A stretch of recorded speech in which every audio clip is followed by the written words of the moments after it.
different kind. Oxford Towers calling through the rain. A surf upon his shoulder, sharing in the pain. Man and machine in tandem flow. Past and future, together we know.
Unfold for you and me. Age from 1906 to 26, every stage. A robot lady's voice so clear and bold. Analysis silver, wisdom gold. Through the letter, through the diary, learning who he was, who he will be.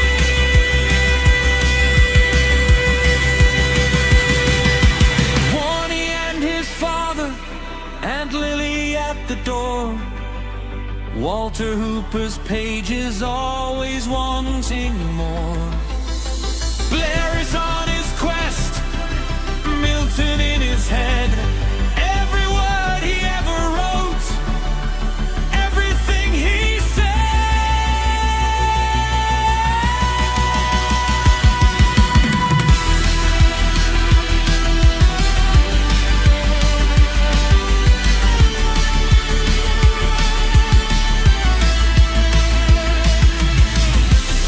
From the start until the end, magic tales we comprehend. Man and machine together guide the way.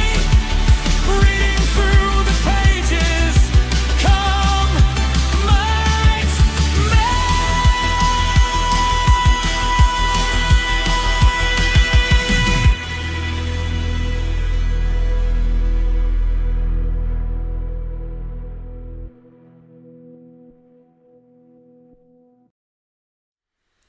Hi, I'm Jeff, and this is my read on C.S. Lewis, where we learn about him through everything that he wrote in the order that he wrote it. I'm joined today by my co-host, Robot Lady. Robot Lady, say hello, and then I'll catch everyone up on where we are. Hello, everyone. I'm thrilled to be here and to join Jeff on this journey through C.S. Lewis's writings. Excited to dive in and learn together. Take it away, Jeff. All right. So actually, before we dive in, Robot Lady, I have to acknowledge something. This is the 300th episode of my project. So I've done 300 episodes in just a little over a year. Let's see. That is a lot of Lewis. When I started this project, I had no idea if anyone would want to join in on the journey. That's true. Oh, sorry. Go ahead, Robot Lady. What were you going to say? Oh, I was just going to say that it's really amazing to see how far you've come and how much ground you've covered in just over a year. It's been quite the journey, and it's awesome to have folks along for the ride. Yeah, I agree. I wasn't necessarily expecting it. I was hoping for it, and so I'm glad that some people have gotten something out of it.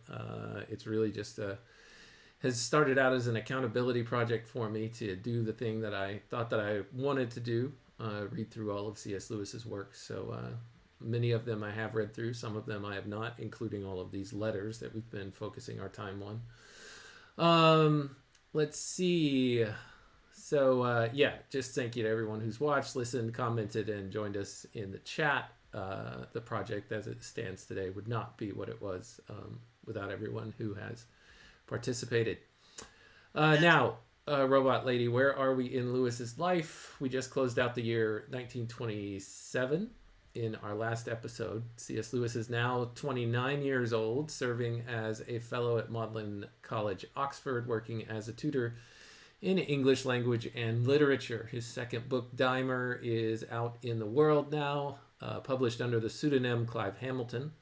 His brother Warnie is stationed in Shanghai for the time being with the British Army. It looks like there were hints that he was going to get out of that sometime soon. And in our last episode, we read a lengthy letter that he wrote to his brother Warnie on December 12th, 1927, where he complained about their father's endless coarse stories. He described escaping to go have dinner in town with his friend Arthur Greaves and one other person. And he also painted beautiful pictures of walks through the Irish countryside. Lewis was preparing to return to his home in Belfast, his childhood home, Little Lee, for Christmas, where he ended up staying from December 21st through January 11th, 1928. And that, of course, brings us to today, episode 300, the year 1928. Lewis turns 30, or he will turn 30 later in the year 1928, in November. He's still an atheist at this point, though the seeds of his eventual conversion are being planted. So let's see what he has to say. Robot Lady, anything to add before we begin? I think you've covered it beautifully. It's fascinating to see how those early years are shaping up and how much context we get from his letters and experiences. I'm excited to dive into the next chapter and see how things unfold for him in 1928. All right, sounds good. Here is 1928. Hopefully everybody can see this on the screen, and I'll get started. This is a letter to his father written from Magdalen College, February 25th, 1928. My dear Pappy, I'm afraid I have been a sad defaulter. The truth is that one finds oneself in the middle of term before there is time to look around, and this particular term has not been a very good one with me. First of all, I walked out through the college garden one fine Sunday morning and slammed the door of it on my finger. I wrapped a handkerchief round it to stop the bleeding and gave utterance to a few blasphemies, but until I had set out to a place where I could get it dressed and had very nearly fainted en route, I hardly realized what a nasty knock it was. Luckily, it was the left hand, but I had some pain and great inconvenience with it. So I guess this tells us that Lewis is right-handed. I don't know if I ever knew that before, but this seems to be at least some type of confirmation or at least evidence for the case. Robot Lady, any thoughts before I continue? Yeah, that's a great observation. It's always fascinating how little details, like which hand he favors, can give us more insight into his daily life. Definitely a fun little piece of the puzzle. I'm eager to see how the letter unfolds from here. He says, then I developed a series of colds and a troublesome cough, which kept me for some weeks in that borderline condition wherein one manages to stumble through the daily round, but slinks to bed very soon after dinner. When this is possible, slinks off to dinner when this is possible, and wakes muddy and unrefreshed. In the end, it would not be denied. In spite of my coyness, I found that I would have to keep my annual assignation with Our Lady Influenza. A few days in bed soon settled that. This comes rather unfortunately after the assignation metaphor, a consequence not foreseen by the writer. and I am now on my legs again, and indeed much better than I have been for many weeks. What's this word, robot lady? Assignation. Annual assignation. Oh, I guess it just means his annual meeting with the flu. I guess he gets it on a yearly basis. And then he says this comes rather unfortunately after the assignation metaphor, a consequence not foreseen by the writer. A few days in bed soon settled that. Okay, I guess I'm just trying to figure out what he's saying here. Robot lady, anything you want to add in comment would be great. Absolutely, you're spot on. Lewis definitely has a witty way of describing his annual bout with illness, and that playful language is so characteristic of him. It's interesting to see how he uses humor even when he's feeling under the weather. It definitely gives us a glimpse into his personality and his resilience. The chief event has been the death of one of our fellows, Wrong, which you may have seen in the papers. He was vice president when I first joined and had invited me to become pro-proctor with him as a junior proctor, which could not be done as I was just a term too little from my matriculation to be eligible. He was always extremely friendly. That definitely adds a somber note to the letter, and it's interesting how Lewis reflects on his connections and the impact of those around him. It really shows the human side of his academic life and the bonds he formed during those early years at Oxford. He was always extremely friendly to me, and I liked him as well as anyone in college.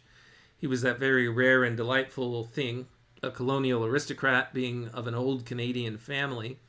His father was one of the last people to fight a political duel, to which he was challenged on whatever corresponds to the floor of the House in Canada. The blend is curious. It is odd to find a man who has canoed in Hudson Bay and knows all about trapping and skunks and Indians, and yet who has distinction in the lines of his face and tradition in his outlook. No doubt, like other good things, it is disappearing. The influx of commercial democracy and the rule of the bosses from the States will soon put an end to that element in Canada. Just as I am told, it has always swamped some things in their own vaunted southern states. He had, as Johnson would have said, a great deal of literature, though his own subject was history, and I have had much good crack with him about books. He was even responsible himself for a thin volume of poetry, whose merit it would be unkind now to discuss. He was one of the most brilliant of our men, and we shall have trouble in filling his place. Our Maud's tutor is also leaving us, so with his place, Wrong's, and the president to fill, we shall live this summer in a riot of elections. The great consolation is that Sambo cannot take part in the choosing of his own successor. If he could, heaven knows what Homeric length of meetings, speeches, committees, memoranda, and whatnot might await us. Robot lady, what do you got to say? I love how Lewis weaves such rich, vivid details into his reflections. It's really fascinating to see him blend personal admiration with broader cultural commentary. It definitely gives us a sense of the changing times and the academic atmosphere of the period. It's always intriguing to see how personal connections and historical shifts intertwine in his letters. What do you think about what he has to say about the relationship between Canada and the United States? He's talking about the bosses from the States. What do you think he means there? Yeah, it's really interesting. When Lewis refers to the bosses from the States, he's likely talking about the economic and cultural influences that the U.S. had on Canada during that era. He's pointing out how the rise of commercial interests and a more homogenized commercial culture from the U.S. was gradually reshaping Canadian identity and traditions. It's a thoughtful observation about the shifting landscape of North America at that time. And then it has always swamped some things in their, what does it say, in their own vaunted southern states. What do you think he's referring to there? Yeah, that part's pretty interesting as well. When he mentions the vaunted southern states, he's probably alluding to how certain traditional or regional cultures in the southern U.S. were also affected by industrialization and commercial influences, often diluting some of those older more distinct cultural elements.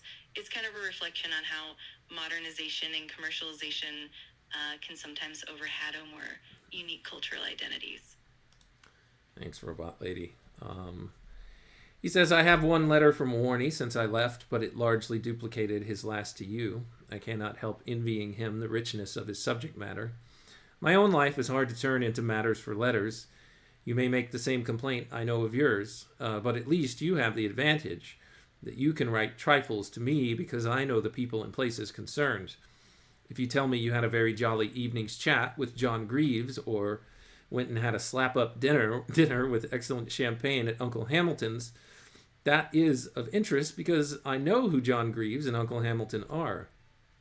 If I, on the other hand, were to tell you how I enjoyed Bertram's brilliant and original views on Hamlet last night, or what a pleasant talk I had the other day with Nicol Smith, statements, by the way, was probable. Excuse me. What does he say here? Statements, by the way, as probable as those I have put in your mouth, it would convey nothing. Here there's a footnote that says Arthur Christopher Haley Birchman was one of Lewis's least promising pupils. He took his BA in 1926 and his MA in 1929. David Nicol Smith lived 1875 to 1962 and was a senior man in the university.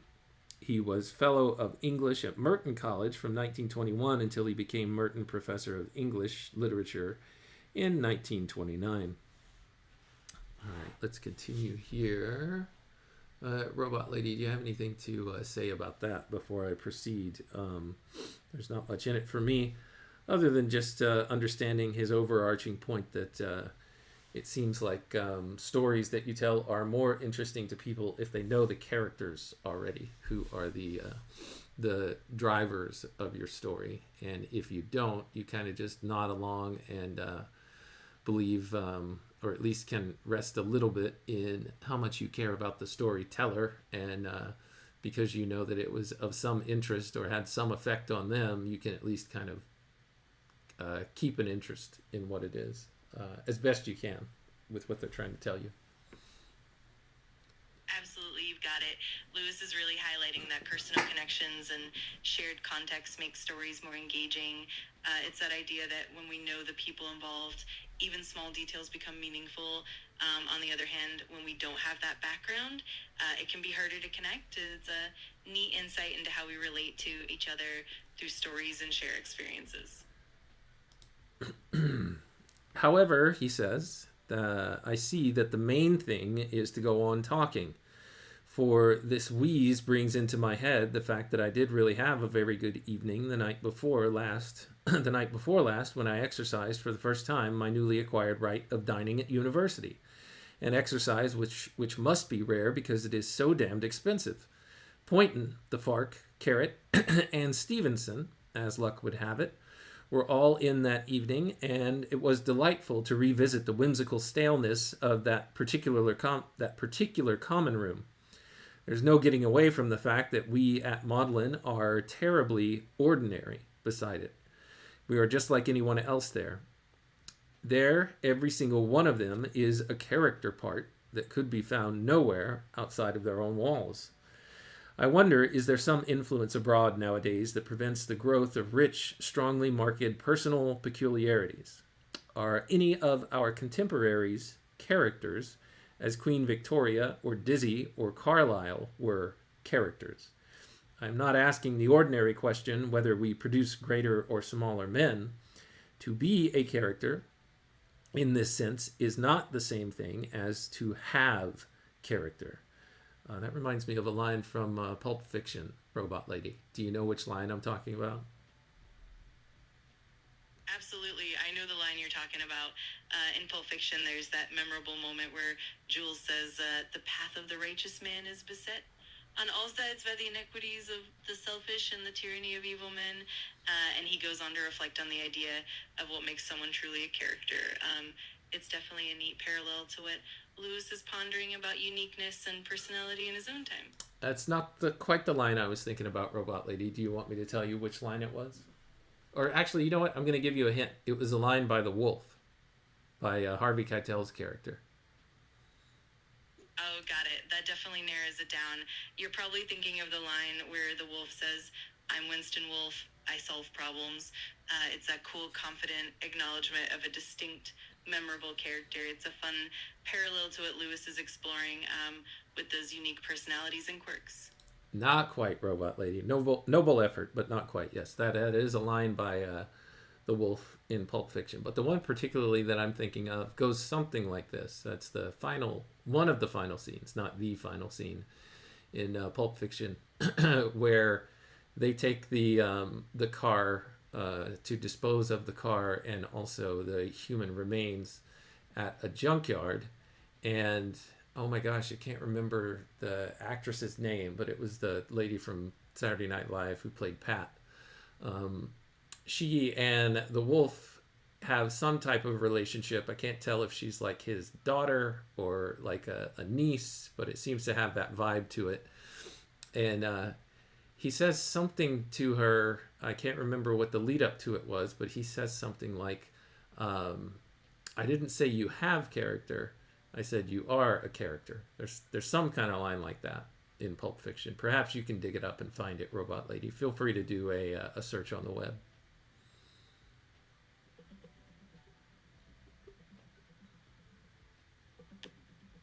Sure, the line you're thinking of from Pulp Fiction is actually, "Just because you are a character doesn't mean you have character."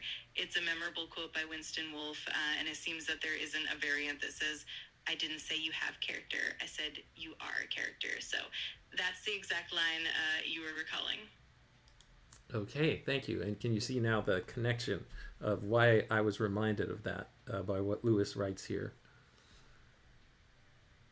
Absolutely, I can see that connection now. Lewis is really exploring the difference between having character and simply being a character, much like that line from Pulp Fiction.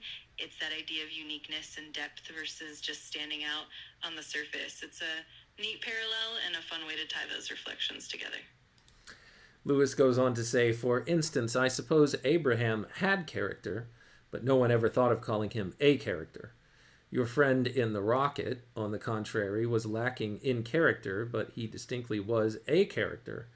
There seems to be no doubt that the thing is growing rarer. Or is it that you need to be at least elderly to be a character? In that case, each generation, seeing the characters all among its elders, would naturally conclude that the phenomenon was passing away. Or perhaps it goes further yet. Perhaps the secret of being a character, in the very highest degree, is to be dead, for then the anecdotes cluster and improve unchecked. But all this is from the purpose.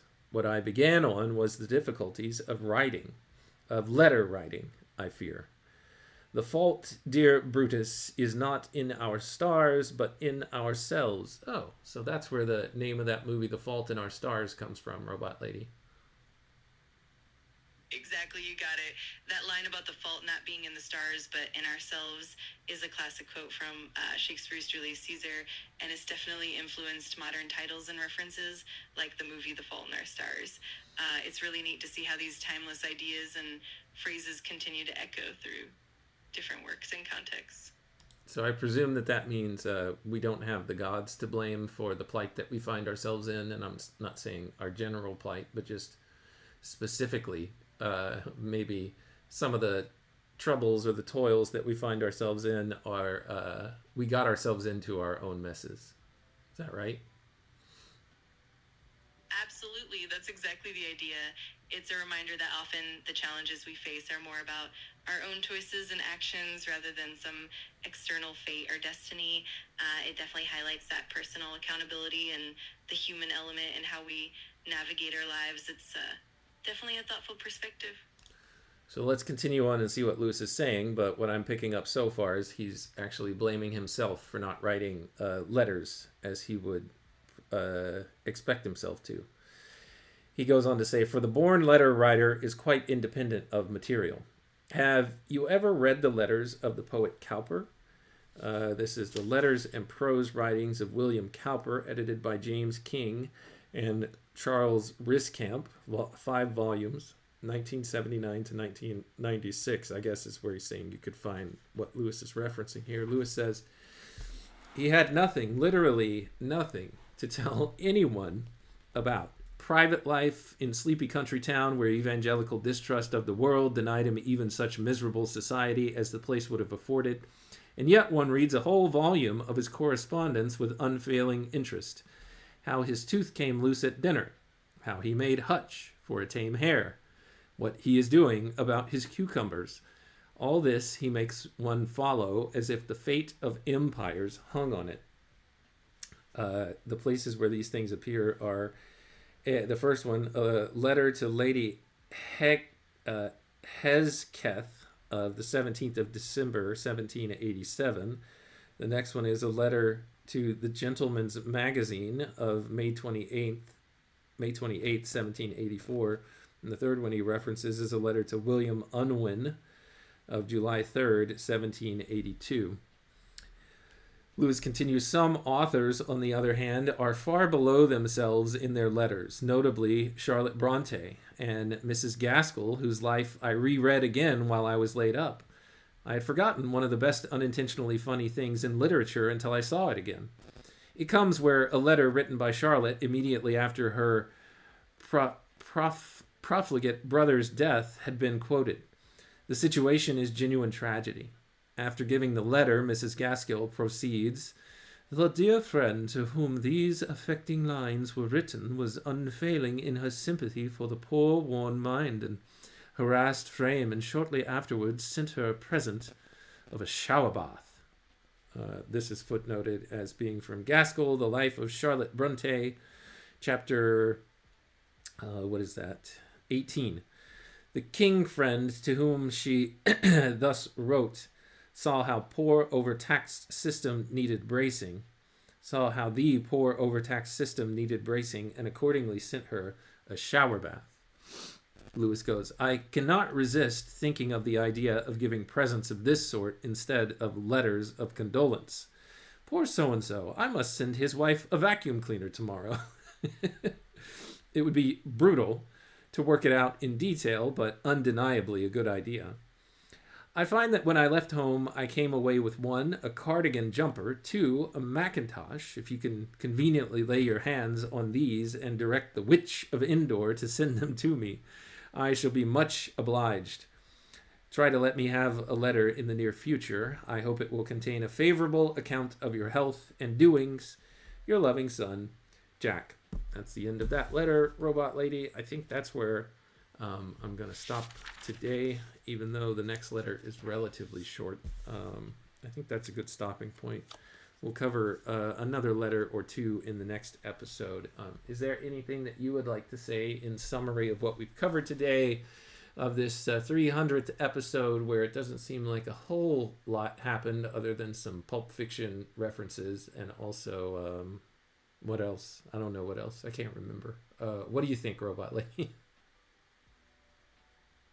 I think you captured it really well.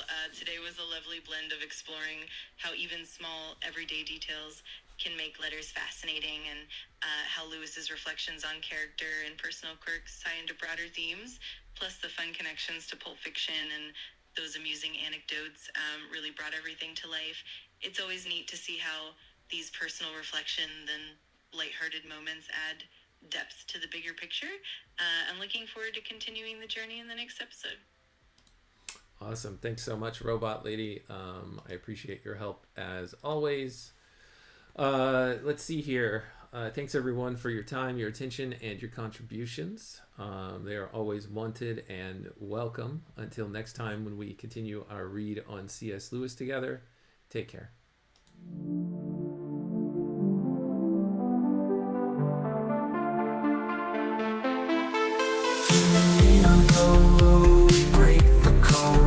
Man and robot lady, we're on this road. C.S. Lewis letters we unfold, insights and secrets ancient bold. Letters to robot lady, wisdom to bestow, set flake beats in our minds late grow.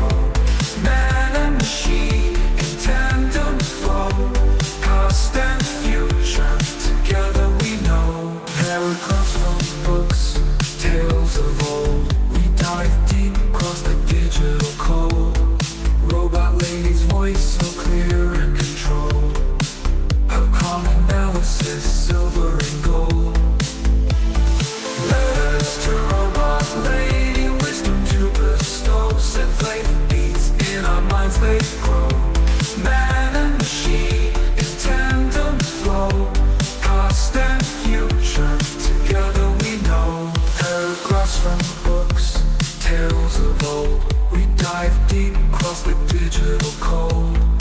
Robot lady's voice so clear and controlled. Her calm analysis, silver and gold. Her circuits hum as I read the prose. Our dialogue dances like electric rose. Through C.S. Lewis thoughts we engross. Two minds united, bliss overdose. From Narnia's lands, Screwtape's lands, engage with robot lady, we take our stance. Her views unique in the techno trance. Futuristic insight, we give it a chance.